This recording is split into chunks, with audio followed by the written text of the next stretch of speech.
une fois n'est pas coutume, cette introduction sera sérieuse et républicaine. Je vous propose, compte tenu des circonstances, de faire 1 minute de silence pour Rachida Dati. Attends, c'est pas pour les morts, les minutes de silence, normalement ? Oui, ok, je peux te dire que Rachida, ça l'a tué de monter derrière un camion poubelle pour même pas gagner à la fin, donc museau, minute de silence.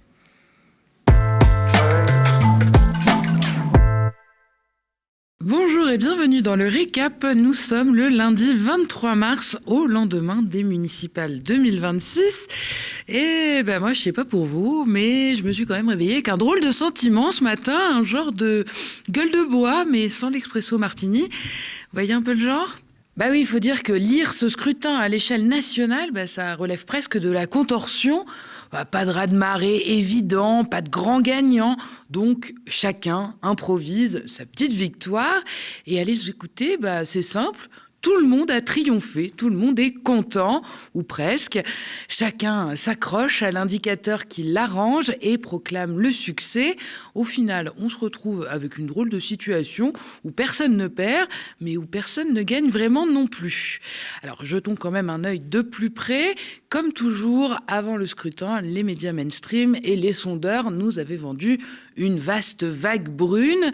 Et comme toujours, ou presque, on l'espère, c'était clairement surévalué. Alors oui, le RN a grappillé un paquet de villes moyennes, Draguignan, Carcassonne, Castres, Agde, La Flèche, Liévin, Vierzon ou encore Carpentras. La carte se tâche, clairement, mais de là à parler d'un raz-de-marée, il y a quand même un monde, parce que la vague annoncée s'est surtout transformée en petit clapotis discret dans plusieurs de ses propres bastions. À Toulon, par exemple, la très médiatique députée Laure Lavalette, pourtant largement en tête au premier tour, finalement, elle s'est fait battre par la maire sortante, classée d'hiver droite. Même scénario à Nîmes, où là, le candidat RN s'est carrément fait doubler sur la ligne d'arrivée par un communiste. Échec aussi à Marseille, où le RN Franck Alizio avait presque fait jeux égales avec le maire sortant socialiste Benoît Payan, et qui est finalement largement réélu. Alors on est quand même à des kilomètres de la fresque triomphale qu'a essayé de nous peindre Jordan Bardella hier soir. Le Rassemblement national et ses candidats réalisent, ce soir, dans cette élection municipale, la plus grande percée de toute son histoire. Et justement, ça tombe bien parce qu'hier, mes collègues du média ont bien nuancé ce récit mis en avant par le RN en regardant justement de plus près les chiffres de ce scrutin. On écoute. La séquence médiatique qui vient de suivre, c'était en fait toute la semaine, on nous a parlé d'une percée du RN pour ces municipales. Et en réalité, ça dépend de la grille de lecture qu'on a. Aux dernières législatives, le RN a cumulé plus de 8 millions de voix. Au premier tour des municipales, le parti de Le Pen et les listes d'union de l'extrême droite font 1 300 000 voix à l'échelle nationale. Alors bon, on ne va pas comparer les élections entre elles sont très différentes, etc. Mais le NFP, par exemple, a fait près de 9 millions de voix aux législatives. Est-ce que vous pouvez me deviner peut-être combien les listes de gauche font de voix cumulées à l'échelle nationale pour ce premier tour ? Je sais pas, 9 millions ? Ouais, un peu moins, près de 5 millions si on additionne les listes d'union de gauche, d'hiver gauche et la France insoumise, ce qui est beaucoup plus que c'est 5 fois le score du Rassemblement national. Bon, ça fait du bien de le dire, mais c'est aussi révélateur d'une chose, le RN qui se présente comme un parti du vrai peuple n'arrive pas réellement à concrétiser ça dans les urnes pour les scrutins locaux. Pourquoi ? On peut établir une petite théorie. Si la France est en voie d'extrême droitisation à l'échelle nationale, clairement, ça c'est indéniablement palpable. Mais à l'échelle locale, il y a toujours une réticence à voter RN. D'abord car les sujets du RN sont rarement des sujets municipaux. Si le parti veut se donner une image plus généraliste, la grande majorité de ses électeurs votent pour des questions liées à l'immigration. Et pour les municipales, c'est des enjeux bien plus pratico-pratiques qui intéressent les électeurs. Les transports, les services, l'administration, la culture. Mais selon plusieurs sondages, la première préoccupation des Français à l'échelle municipale, c'est la sécurité. Oui, mais si les questions de sécurité sont ultra médiatisées dans les villes moyennes et les grandes villes, c'est pas trop un sujet dans les villages et les petites villes. On peut établir que les municipales, c'est un contexte assez défavorable au RN, et ça se voit sur leurs résultats. Évidemment, vous pouvez voir et revoir toute notre édition spéciale dédiée au second tour des municipales sur la chaîne YouTube du Média. Alors au final, le RN n'a pas vraiment fait de gros coups hier. Il performe là où il était attendu, le nord avec le bassin minier, et puis le sud-est évidemment. Et puis s'il y a bien eu une grosse prise dans le lot, c'est presque par procuration. On parle ici de Nice, la 5e ville de France, que vient de rafler Éric Ciotti, ex-patron des Républicains, désormais allié de Bardella et Le Pen. Et puis je peux vous dire que Benito, il boude pas son plaisir, parce qu'en plus, il a pris la place d'Estrosi, son ancien mentor en politique, soutenu lui par Horizon. Alors la pilule, elle a été un peu difficile à avaler pour le perdant, si bien qu'il a claqué la porte au terme d'un duel fratricide à en faire saliver les meilleurs studios hollywoodiens. Alors ce soir, je vous dis au revoir. Alors Christian Estrosi a reconnu la défaite et a même renoncé à ses mandats municipaux et métropolitains. Au revoir, mais pas adieu, a-t-il quand même jugé bon d'ajouter, histoire de garder quand même un peu de suspense. Alors on ne sait pas trop ce qu'il veut dire, mais moi j'ai quand même quelques idées pour sa reconversion si besoin. À sa place, je lancerai un petit business de retraite spirituelle sur la Côte d'Azur. Ça cartonne ce genre de conneries chez les bourgeois, tu sais, ceux qui sont en quête de sens perpétuel là. Alors je lui connais déjà quelques bons clients, à commencer par Rachida Dati qui doit bien avoir besoin d'une détox émotionnelle aujourd'hui. Ouais, la descente a dû être un peu brutale pour elle. C'était son rêve d'être maire de Paris. Ça fait plus de 10 berges qu'elle essaye et qu'elle essaye encore. Et surtout qu'elle se prend des roustes par Anne Hidalgo notamment. Alors cette année, tout l'a donnée gagnante, à commencer par une triangulaire avec 2 listes de gauche face à elle, qui a réussi au contraire à faire l'union des droites. Et tout ça ne l'a pas empêché de se prendre les loups-boutins dans le tapis, parce qu'Emmanuel Grégoire, le socialiste, il lui est largement passé devant à 50% contre 41%, bénéficiant d'un léger report du vote insoumis, mais surtout de celui des électeurs de Pierre-Yves Bournazel, le candidat Horizon. Alors Rachida Dati, elle a bien eu du mal à cacher son émotion hier soir lorsqu'elle est enfin apparue à la tribune. Elle s'est contentée d'une très courte allocution actant de sa défaite qui serait due au poison de la division. On ne sait pas vraiment de quoi elle parle, parce qu'on le rappelle, elle était la seule candidate de droite en lice. On l'écoute. Le poison de la division a produit ses effets.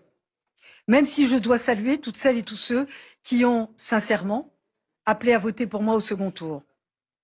Je veux aussi dire à l'équipe sortante avec beaucoup de gravité qu'elle ne pourra pas ignorer les attentes de changements exprimés par plusieurs centaines de milliers de Parisiens. Je veux aussi dire à cette équipe qu'ils devront répondre à l'angoisse des familles devant le scandale des violences sexuelles dans le périscolaire. Avec tous les élus de notre liste, nous exercerons une vigilance de chaque instant pour que des réponses soient apportées, quelle qu'elle soit, sur chaque sujet et à la hauteur des enjeux. Je vous remercie. Et alors, comme si l'humiliation n'était déjà pas assez cuisante dans les urnes et à la télé, elle s'est aussi faite huer par le public à la sortie de son QG.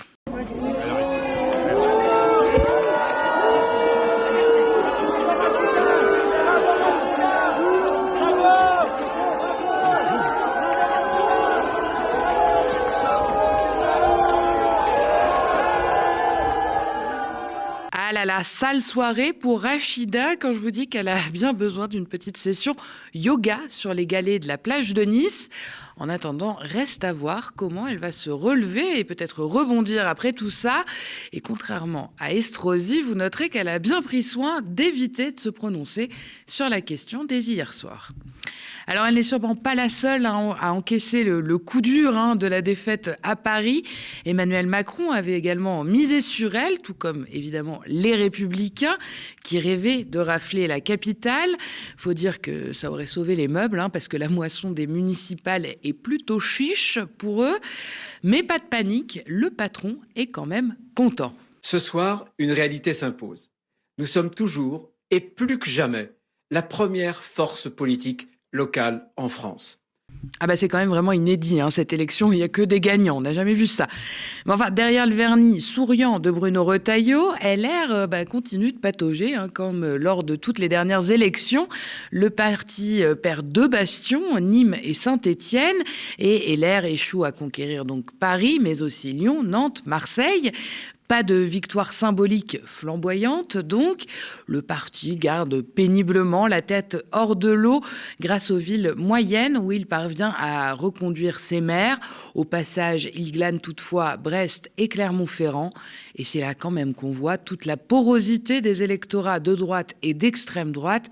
Ils finissent toujours par chasser sur les mêmes terres. Et puisqu'on l'a mentionné, parlons quand même rapidement du parti présidentiel. Bon, ça va pas durer longtemps parce que de toute façon, il n'y a pas grand-chose à en dire, mais vous allez croire à un running gag parce que là aussi, le chef est ravi. Nous doublons notre nombre d'élus locaux partout en France à l'issue de ces élections municipales. Ah, le sourire est légèrement crispé, les applaudissements un peu mous du genou, mais c'est pas grave, the show must go on. Gabriel Attal revendique 200 maires Renaissance dans tout le pays. On en retiendra surtout 2, les plus notables, disons, Antoine Armand à Annecy et Thomas Cazenave à Bordeaux, 2 anciens fiefs écolos qui basculent donc au macronisme. Et ce ne sont pas les seuls d'ailleurs, parce qu'après la vague verte de 2020, le retour aux urnes a été pour le moins difficile pour les écolos cette année.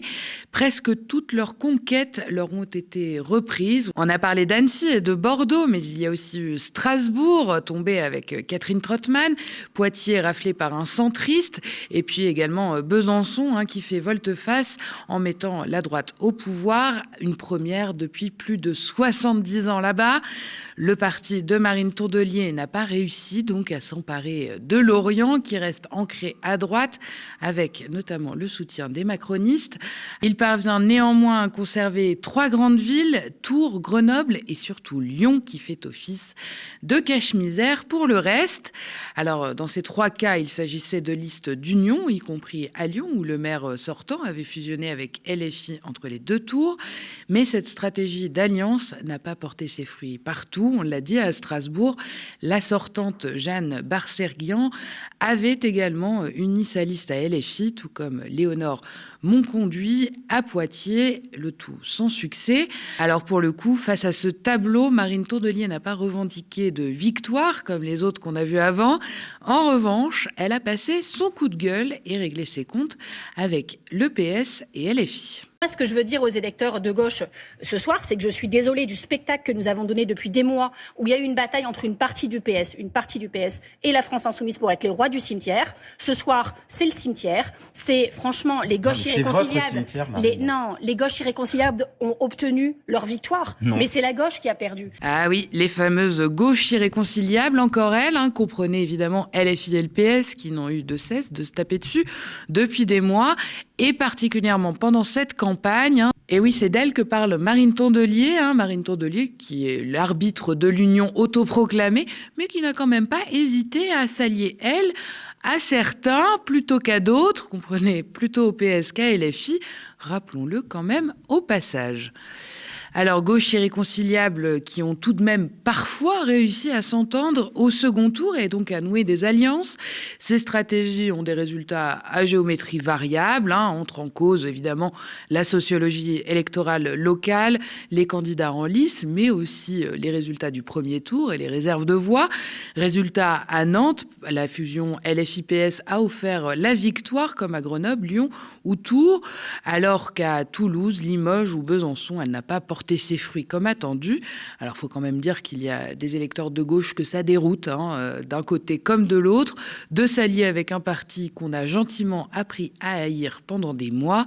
C'est pas difficile, on se le dit, de trouver des électeurs insoumis qui refusent catégoriquement un vote socialiste, même avec Union.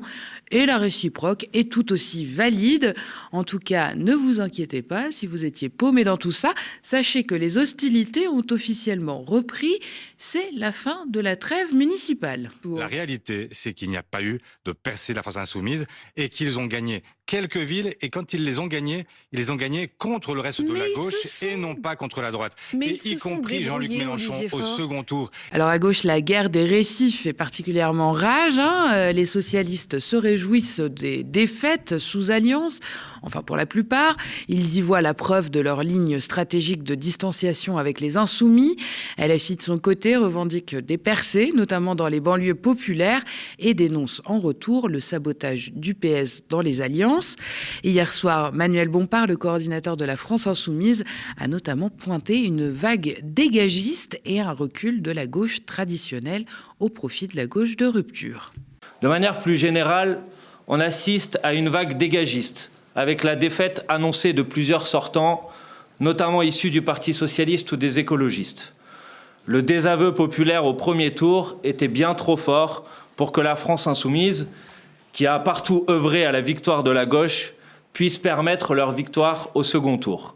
À l'inverse de ce recul de la gauche traditionnelle, la gauche de rupture se renforce avec la percée insoumise et la victoire de la liste conduite par le Parti communiste à Nîmes. C'est un formidable désaveu pour toutes celles et ceux qui ont multiplié ces dernières semaines les calomnies contre la France insoumise et ses candidats. Je veux remercier tous nos candidats qui n'ont jamais répondu à ces provocations. Je veux saluer la clairvoyance et la détermination de l'ensemble des électrices et des électeurs qui ont choisi en conscience, bien loin des polémiques que nos adversaires ont tenté de monter en épingle pour masquer la vacuité de leur projet. Cette mobilisation est une véritable démonstration de force politique décisive dans la préparation de la prochaine élection présidentielle. Ce soir, la Macronie est en voie de disparition. Les partis traditionnels marquent le pas. Et si le Rassemblement national se maintient à un niveau important, il échoue à l'emporter dans les villes qu'il avait pourtant ciblées comme ses priorités. Alors avec la fin de la campagne municipale, le rideau tombe sur un scrutin qui, malgré son importance locale, servait surtout de répétition générale pour les jeux d'influence nationaux. Les alliances, les stratégies, les succès et les échecs observés dans ces villes donnent déjà un aperçu des forces en présence et des lignes de fracture à gauche comme à droite. Mais en réalité, ces municipales ne nous ont presque rien appris. Derrière les sourires de façade et les communiqués triomphants des partis, le paysage français politique reste confus, désordonné et surtout révélateur d'une France d'abord désintéressée par la politique.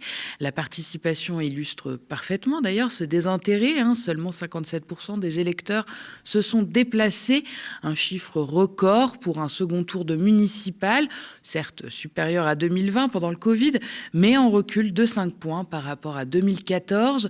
Dans de nombreuses communes, les électeurs qui se déplacent ne représentent qu'une fraction infime de la population totale.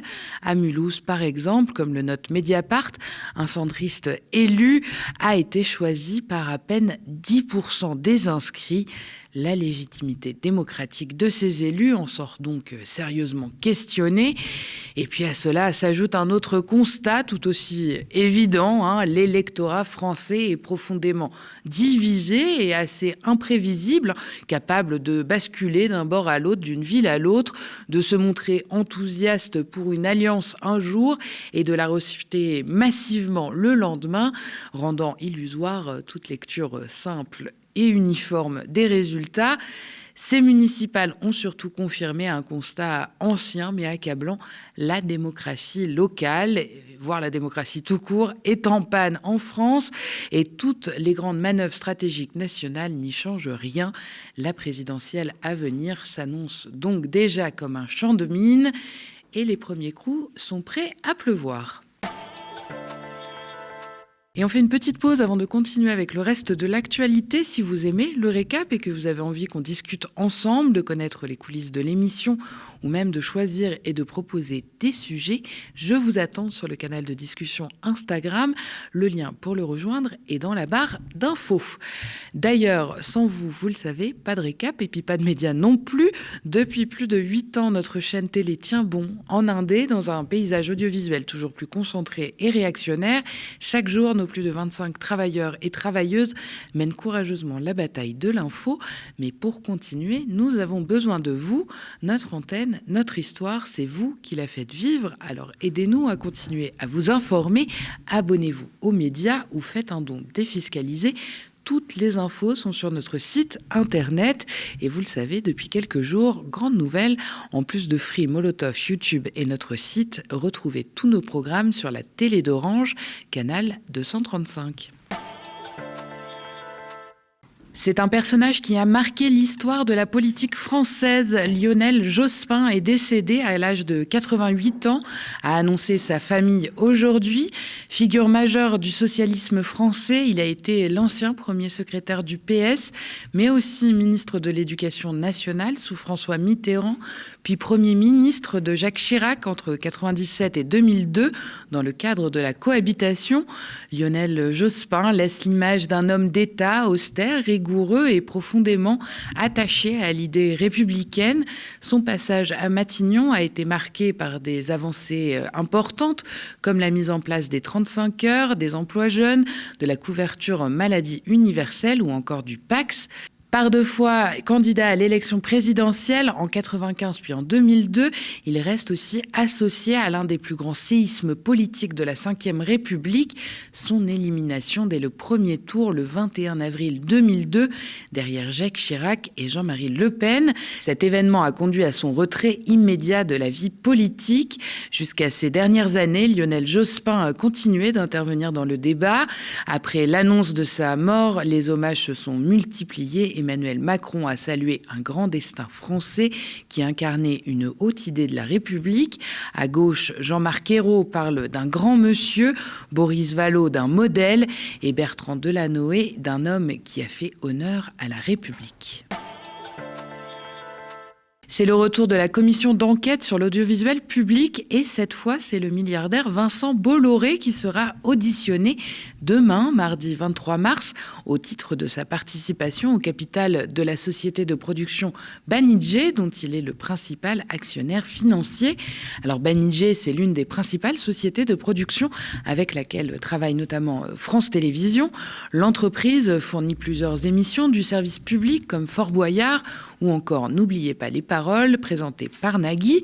Elle travaille également pour des chaînes privées, TF1 notamment, pour qui elle produit Koh-Lanta. Le but de cette convocation est bien comprendre ce que Vincent Bolloré pense finalement de l'audiovisuel public, explique au Figaro le président de la commission, Jérémy Patrier-Leitus. Il existe peut-être une forme de paradoxe entre des critiques fortes émanant de ces médias à l'encontre du service public et le fait d'être actionnaire d'une des principales sociétés de production de l'audiovisuel public. Créée à la demande de l'UDR d'Éric Ciotti, parti allié au RN, qui prône la privatisation de l'audiovisuel public, la commission a été lancée fin novembre et ses travaux ont été suspendus pendant la campagne des municipales. Avant cette pause, les députés avaient auditionné le producteur Stéphane Courby ainsi que d'autres représentants de Banijé Group qu'il préside. Les travaux de la commission émaillés d'incidents se sont déroulés dans un climat souvent tendu. Cette commission a souvent mis en cause, de façon parfois caricaturale, le service public de l'audiovisuel lors de ses travaux. Et on termine ce récap par un point sur l'actualité internationale. Et c'est Donald Trump qui temporise face à l'Iran. Le président américain a annoncé ce lundi suspendre son ultimatum et accorder un sursis de 5 jours, alors que des frappes contre des infrastructures iraniennes étaient pourtant imminentes. Vendredi, il avait menacé d'anéantir les centrales électriques iraniennes si le détroit d'Ormuz n'était pas rouvert. Mais après ce qu'il décrit comme des discussions productives avec Téhéran, il affirme que des points d'accord majeurs ont été trouvés et que les échanges vont se poursuivre dans les prochains jours. Une pause donc, mais sous haute tension. Donald Trump prévient que les États-Unis pourraient frapper allègrement si les négociations échouent. Washington réclame notamment des concessions sur le programme nucléaire iranien, notamment concernant l'uranium enrichi. Au cœur de la crise, évidemment, le détroit d'Ormuz, toujours, voie maritime stratégique pour le commerce mondial de pétrole, toujours perturbé depuis le début du conflit fin février. L'Iran menace désormais de poser des mines navales en cas d'attaque. De son côté, l'Agence internationale de l'énergie alerte. Une escalade pourrait provoquer une crise énergétique mondiale jamais observée depuis des décennies. Merci d'avoir regardé cette nouvelle édition du Récap. N'hésitez pas à nous laisser vos impressions en commentaire si vous nous regardez sur YouTube ou via email si vous nous regardez à la télé. Pour nous soutenir, vous pouvez vous abonner aux médias ou faire un don défiscalisable. Toutes les infos sont sur notre site internet. Et puis ça ne coûte rien, vous pouvez aussi parler de nous autour de vous et nous suivre et nous partager sur les réseaux sociaux. Pour retrouver l'ensemble de nos programmes, rendez-vous sur Free, canal 165, sur Orange, canal 235, mais aussi Molotov, notre site et nos 2 chaînes YouTube, Le Média et Le Média 24/7. Merci, très bonne soirée sur Le Média.